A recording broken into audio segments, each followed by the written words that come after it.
Traditional publishers are trash. Find out why on today's episode. Today's episode is brought to you by Design Pickle. Every custom drawing on my website came from the most affordable designers in the world at servemaster.com/pickle.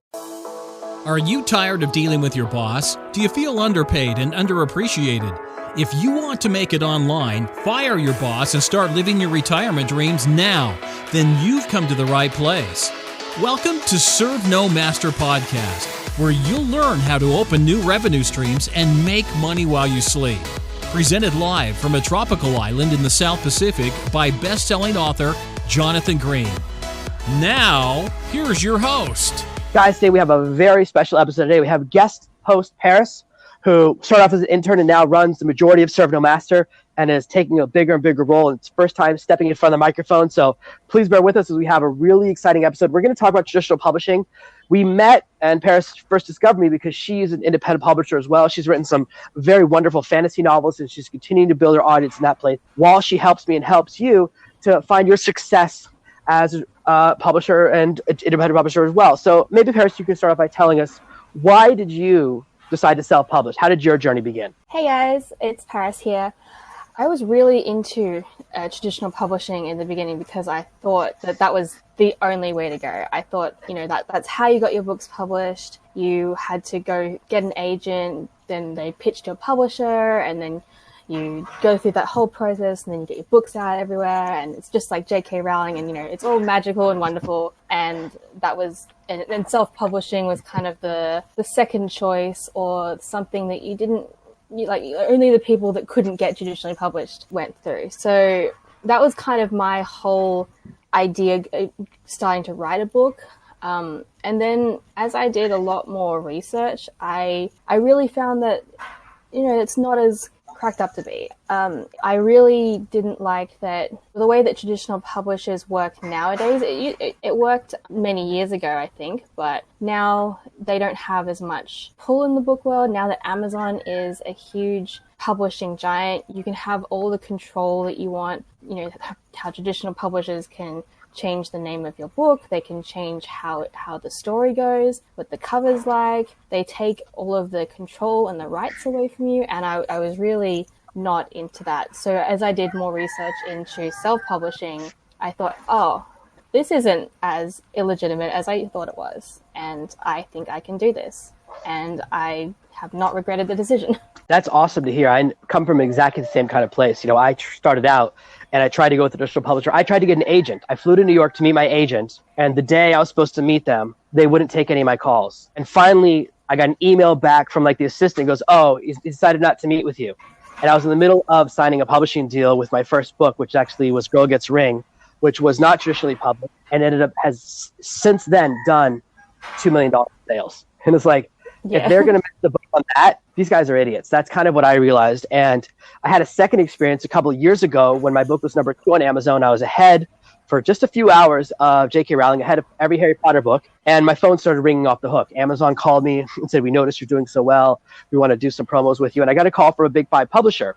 And during that call, one of the things he said that blew my mind, he goes, oh, PR is dead. It doesn't work. He goes, it's a total waste of time. I was like, wait, appearing on television, doing radio, none of those things matter anymore. He's like, yeah, none of that works. And I was like, I don't think that's right. And further on our conversation, I discovered that really all traditional publishing companies do is they go from the factory where your books are printed, they drive those books to the bookstores, and that's it. They don't do anything else. He was like, oh, you have to generate all of the sales. I was like, so I generate all the sales, I do all the work, I write the book, I do everything, and you guys keep 85% of the money for driving it to the store. My mom could put books in the trunk of her car and drive them to the store. You guys must do something else. And he's like, no, that's all we do. Yeah, exactly. Now that I'm kind of going on this path, I'm doing so much work in all of the marketing areas and building my audience. And I would have to do the exact same work if I was trying to go traditional, but they would just take the majority of the profits. And what do they add on top of that? Doesn't seem like a whole lot. Yeah, I feel like they're caught up in the 1800s as though people are still writing their books by hand using a quill. And one thing that I was thinking about was last week or 2 weeks ago, you emailed me, remember, or you messaged me and said, oh, there's this open promotion right now. You can get your book on this promotion. Do you remember that? I think it was Free Booksy or something like that. Yeah. Yeah. And they had a free promotion and they said, you have to sign up in a certain amount of time and we'll generate a whole bunch of downloads. How did that promotion go for you? I think I got about 90 email subscribers just from that, and it was free. So it was pretty good. Okay, so here's what's really crazy. If you've been with a traditional publisher and you'd wanted to join that promotion, you'd have had to get their permission first.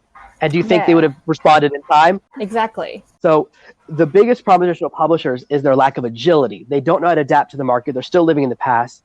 And everyone talks about J.K. Rowling like, oh, see, this proves traditional publishing works. But 12 different publishers read Harry Potter and goes, this is garbage. We don't want to publish this. Yeah. It's like, and none of them got fired. Each of them cost their company billions of dollars in revenue, everything from toys to movies to theme parks. And their boss goes, we all make mistakes. And that, like, I'll be honest, Paris, you work for me. If you lose me $1 billion, you're gone. That's my rule for any employee. Anyone who loses me $1 billion, they're gone. But yet at traditional publishers, they go, it happens. And those people are still working. And that's kind of the two biggest things I've noticed. I've worked with several clients in the past helping them with launches. And every time someone has their book with a publisher, no matter how small, the thing I notice is that there's no decision-making authority. We run those promotions all the time, or we do book giveaways. I love giving away books. I love doing promotions and helping authors to build their audiences. And how many times have we had one of those, and it turns out someone has a publisher, and they go, oh, my publisher decides what I'm allowed to do. Oh, my publisher says I'm not allowed to grow my audience. Oh, my publisher says I'm not allowed to do this. And I said, what has your publisher done to grow your business in the last year? And the answer is always nothing. And so publishers get all this control, but they don't do what they used to do. They don't print the books themselves. That's done by Ingram. Every single paperback book in the world is basically printed by Ingram. It's one company. Even if you think it's CreateSpace or KDP Print printing it, no matter who you print with, it goes back to them. And all of these companies take credit for that. And then they don't even get you booked on any television shows. You have to hire your own PR company. And then they tell you, oh, PR doesn't work. So those are kind of the reasons why I've really felt like traditional publishing is going by the wayside. And we've seen this in other industries. If you can't adapt and when you lose agility, then small people can come in and push you out the side. Yeah. And I've really noticed this in my own stuff. Like I've built my list from 0 to 1,500 in the last 3 months, and that's mostly due to promotions and newsletter swaps. And that means I have to be booking those all the time, and that's from me giving my book away. And then if I was tied to a traditional publisher, I would never get anywhere because you'd have to go through them every single time you wanted to do something. And so many of these are time sensitive. That's exactly what I was kind of thinking about next. The most important thing, and this is something everyone asks about, every new author says, I got my book, I published my book, I got it on Amazon, how do I get reviews? And that's the big elephant in the room, right? And the big way to get reviews is you've got to give away free copies to people that are good reviewers. But guess what you're not allowed to do without your publisher's permission? Is give away books. Yeah. And so it's amazing to me how people can get a traditional publisher, and traditional publishers always turn me down. They never want to work with me, even though I have an audience, I have all these things, because all they say to me is, how many Twitter followers do you have? And I say, I don't really know how to use Twitter. I'm not really good at it. I have a Twitter account. I definitely have one, but I haven't logged in a few years. And their only measurement, I say, but I have a mailing list of this size. And they said, oh, mailing lists don't do anything. I said, hold on. Twitter followers buy stuff way more than mailing lists. I realized they don't have any understanding of digital marketing, of our industry, of how important it is to form a relationship with your following, how people pay a lot more attention to email than Twitter. Twitter, when you're on Twitter, you're seeing hundreds of little tweets and you can respond to any different one. But when you're reading an email, it's the only email you're reading. You get that private time, that one-on-one conversation. And this guy had no understanding of that. And I was like, how do you still have a job? How is your job to recruit people like me when you have no idea how anything works? And one thing I also learned is that publishers hate the New York Times bestseller list. Everyone's dream, right, is to get on that list.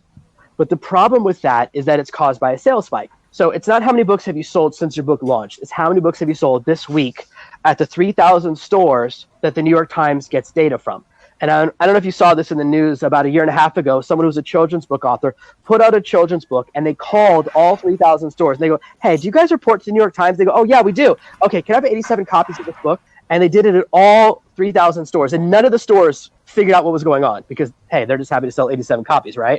So the person who had done no promotion and no one had ever heard of, and there were no ads anywhere, was number 7 on the children's book for New York Times bestseller list. And only because other authors started investigating did they realize that this person got in the list, which is supposed to be a big secret, but it's not. A lot of people have that list. And they managed to manipulate to get on that list. And what's crazy is that traditional publishers will actually try to stop you everyone's dream, right, is to get more recognition, more credibility, because when you can say you're a New York Times bestselling author, whether you're nonfiction or fiction, you can get better speaking gigs, it's easier to sell books, all those things. What traditional publishers want is steady sales over a long time. Because if you have a massive spike, they print enough books because of that spike, and if the spike drops off, now they've printed a bunch of books and they can't sell. Because they don't understand how marketing works, they're always 2 steps behind. So in my conversation with traditional publishers, they go, oh no, we don't want you to do that. We don't like sales spikes. What we'd like you to do is sell 1,000 copies a week for the next 2 years, but do not sell 10,000 in a single week. Don't do that. It'll mess up our numbers. So you're not allowed to do advanced review copies. You're not allowed to do promotions. You can't drop the price of your book. Oh my gosh. If you want to drop your book, $7.99 to 99 cents, you better get ready to sacrifice a pig, because otherwise they're not going to let you do it. You have to call to the ancient Greek gods. They will not let you do that stuff because they go, no, we're going to lose money. And I'm like, right. There was a game I played as a kid. The first computer game I ever played was called Lemonade Stand. And here's how it worked. Every day you would choose how much ingredients you bought and you would price your lemonade. And you could charge as low as a penny or as much as $100 per glass of lemonade. And if you charge $100 a glass, you might sell one, but you probably wouldn't. If you charged a penny glass, you'd sell tons and tons and tons, and you wouldn't make any profit. So you were trying to learn how to balance it to where you made the most profit. Not about selling the most lemonade. It's not about charging the highest price. It's about the profit times how many units you sell. But I brought that up to my traditional publisher when he was recruiting me. He goes, well, I don't like the sound of that. I said, don't you want to make more money? And he said, no, we want to make more money per book. And I said, okay. That's why I said, this is a really good, I was like, you're really doing a good job making me want to work with you. And he was, all of the things they recommended constantly went back to, you do all the work, we keep all the money, we don't understand how marketing works, PR doesn't work, email lists don't work. I was like, what works? He was like, you should get speaking engagements where you speak at a public event and you tell them as part of your speaking fee, instead of paying you, they should buy a copy of the book for every single person in the audience and put it under their chair. And I was like, wait, that sounds like I'm buying the books now. Like, what I heard was, I pay $10 a book or $20 a book, whatever they're going to charge me, depending on if it's hardback or paperback, for everyone in the audience out of what would have been a speaking fee. I said, that doesn't really appeal to me. I don't want to buy. He was like, we want to sell 1 million copies of the book. I was like, I got to buy 1 million books for other people. Can you do anything? And it kind of, as I went through this process, it was so crazy. So we're not allowed to give away our books for free. We can't drop the prices. We can't be agile. We can't make adjustments to the market. One of the biggest opportunities, right, is to create a book that's timely. There are things happening that are in the moment all the time. One of the first big successes I had online when I was doing SEO, I bought a website, AshtonKutcherDivorce.com. It's the first thing I did, and guess what it ranked number 1 for? This was right when it was in the news. This was when he was married to Demi Moore, and it was like a news story, Ashton Kutcher seen with another girl. And I go, oh, everyone's going to search this term. And I was right. I got a ton of traffic. Didn't make any money from the website, but I used that website as proof of concept, and people hired me to teach them how to rank their websites. That was the very first big success that I had online. And I learned that because I did it in the right moment. Now, obviously, if you bought that website right now, no one would care, right? The values disappeared. It only was valuable for about 2 weeks. Well, everyone was wondering, are they or aren't they? Because people really care about celebrity stuff. And the same way, things trend. So imagine right now, like everyone right now is interested in an election. And so if you say, hey, let's write a book about the next American election, and then you publish the book through a traditional publisher, it will come out about a year after the election. Yeah. With traditional publishers, it's an 18 to 24 month cycle between when you start the book and when they release it, because they have seasons, they have upfronts, they have a whole complicated publishing process. Plus getting the actual agent. Even if you already have all that stuff in place. And what's even crazier is you can have a really good idea. Like, let's say right after Twilight came out, you go, oh, I've got my own book about teenage, sexy, angsty vampires. By the time it gets released by a traditional publisher, the trend is over. No one's into that anymore, right? Right. Post-apocalyptic teenagers have changed. Oh, no, vampires is so 5 years ago. Now it's about zombies. And you go, oh, my gosh, I wrote a book that I would have made so much money if I'd published it in a timely fashion. So this is fiction and nonfiction. And the worst part is that when you're with a traditional publisher, if your book is a massive success, they're like, we did it. We picked a winner. And if your book fails, they're like, oh, well, this author sucks. It's not our fault. So you don't get credit if you win, and you get punished if they fail and they don't do anything to help your book success. Yeah, exactly. That's why my belief is that when it comes to traditional publishers, it's not worth working with them. It's not worth the effort, and we should just let their corpses rot. What do you think? I agree. I don't think that unless they're able to pivot and find some sort of way to drive all those sales or do something for the authors, there's just no point in going with them. And just back to that point about price. I do remember when I was a kid, like, you go to the bookstore and you buy a book and it's at least $20-$25, sometimes 30 if it's like a hardcover. But nowadays you can price them at $1.99, and they just can't compete with that anymore. You can change your prices, you can be flexible, you can go to the market, you can go to what people want, you can do promotions and lower the price or raise the price and find out what's the sweet spot and do all those sorts of things. And you can't do that with a traditional publisher. What some people don't know, and this is how traditional publishing stopped working, and independent publishing was basically invented by Amazon. About 10 years ago, Amazon put out the Kindle and they said, let's start releasing lots of ebooks. That's where ebooks went from like idea and kind of something that was on the edges to the mainstream. So it came published to the masses, even though it wasn't the first e-reader. There were other tablets and stuff before that. And the traditional publisher said, well, the paperback is $13.99 and the ebook is $13.99. And Amazon said, that doesn't make any sense. You can't charge the same price for the two different products. One, you have costs. You have the cost of printing, the cost of ink, the cost of shipping the book. The other one, there's no cost. You could sell it 1,000,000 times and it doesn't cost you anything. All you're doing is increasing your profits. And the traditional book publishers all said, hey, look, we're not lowering our prices. And so all the books were still $13.99, $14.99. So you would pay the same price for a paperback book or a Kindle book. And so the only reason someone would do a digital book, which of course is more profitable for Amazon, because Amazon doesn't have to pay to ship it to your house. Amazon wants to sell digital books, so they have lower costs, they have a higher profit margin. So they said, you know what? We're going to work directly with the authors. And that's when they opened up the Kindle dashboard, because they said, hey, I bet if we get people who are independent and writing their own books, they'll be willing to charge less than $10 for a digital book. And so it's actually the only reason the independent publishing world even exists is because traditional publishers dug in their feet. And this is a mistake that cost them, I don't know how many billions of dollars, but it's a lot. And they still haven't learned 10 years later. So all of those and more are reasons why none of my books will ever be traditionally published, why I don't work with traditional publishers, why I don't care if my book is in the airport, because that's not where I'm going to find my best customers anyways. And that's why Paris and I both agree that traditional publishers are past. And I want to thank you guys for listening to our first special episode, part of season 2 with Paris on board. This is our first time trying to do a little bit of digital technology. We're excited to see the recording come out really good. And guys, if you're watching this on YouTube, please give us a thumbs up below. Let Paris know that you appreciated hearing her so we can bring her on more episodes. I'm trying to convince her to be my partner on every episode going forward so she can share more opinions. Paris is a master copywriter. She knows how to do SOPs and build a business and do structure and all those amazing topics that are part of building a business. And hopefully we'll hear about those more and more in the future. And if you're listening on a traditional device, make sure you subscribe, because we have a lot more amazing things coming as part of Serve No Master Podcast Season 2. Thanks for being here, Paris. This was awesome. Thanks. Thank you for listening to this week's episode of Serve No Master. Make sure you subscribe so you never miss another episode.